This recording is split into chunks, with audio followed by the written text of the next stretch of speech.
आप समझो कि एक व्यक्ति है जिसके पास एक गन है और वो पार्क में अपने बेटे के साथ बैठा है और उसके सामने एक गाड़ी आती है। उस गाड़ी से कुछ लोग निकलते हैं और उसके बेटे को किडनैप करके ले जाते हैं और वो कुछ नहीं करता, वो देखता रहता है। उसके पास एक हथियार है मगर वो उसका इस्तेमाल नहीं करता। और जब वो जो लोग आए वो उसके बेटे का अपहरण कर लेते हैं तो पुलिस स्टेशन में जाता है और वो कहता है तुमने क्यों कुछ नहीं किया, मेरे बेटे को अपहरण करके ले गए। तो फिर मामला कोर्ट में जाता है, सीसीटीवी से देखा जाता है। जब सीसीटीवी से देखा जाता है तो पता लगता है कि इसके पास हथियार था, इसके पास लाइसेंस था, इसके पास हथियार था, ये उसका इस्तेमाल कर सकता था मगर इसने उसका इस्तेमाल नहीं किया। क्योंकि इसने उसका इस्तेमाल नहीं किया, यद्यपि इसने वो क्राइम नहीं किया, ये क्राइम में भागीदार है। हम लोग कई बारी परमेश्वर की दुहाई देते हैं, प्रभु तूने कुछ क्यों नहीं किया? और यीशु कहता है जो अधिकार मैंने तुझे दिया था तूने उस अधिकार का इस्तेमाल क्यों नहीं किया?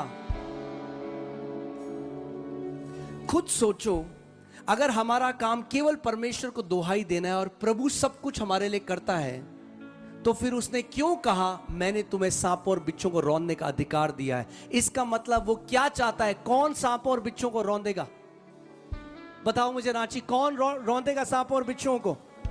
अगर उसने हमें अधिकार दिया है सांपों और बिच्छों को रौंदने का, इसका मतलब जब सांप और बिच्छू, जब शत्रु की सामर्थ आपके विरोध में आएगी, आपको उस अधिकार का इस्तेमाल करना है जो परमेश्वर ने आपको दिया है।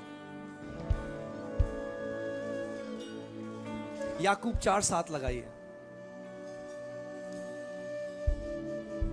हम चाहते हैं कि देखिए, परमेश्वर, कई लोग सोचते हैं कि हमारे पास तो कोई सामर्थ है ही नहीं, हम क्या कर सकते हैं? हम तो केवल परमेश्वर की दुहाई दे सकते हैं। और ऐसा इसलिए है क्योंकि वो नहीं जानते। इसलिए परमेश्वर के अधीन हो जाओ और शैतान का सामना करो। किसको कहा गया है? वचन किसको कह रहा है शैतान का सामना करने के लिए? रेजिस्ट, इंग्लिश बाइबल कहती है रेजिस्ट द डेविल। जब आप इसको यूनानी शब्द को देखोगे, ये बहुत ही अमेजिंग शब्द है।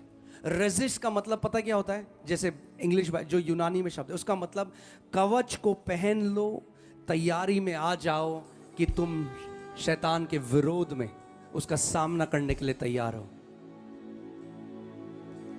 बाइबल में कभी परमेश्वर ने कहा मैं शैतान का तुम्हारे लिए सामना करूंगा, नहीं।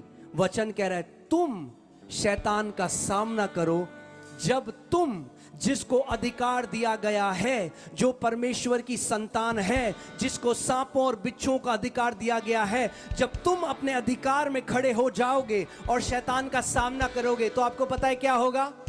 आगे क्या लिखा है? तो वो तुम्हारे पास से भाग निकलेगा। कई विश्वासियों के जीवन से शैतान क्यों नहीं भाग रहा? क्योंकि उसका सामना नहीं कर रहे। वो भाग रहे हैं, शैतान उनके पीछे भाग रहा है, क्योंकि नहीं जानते कितना महान अधिकार, कितना महान अधिकार यीशु ने दिया है।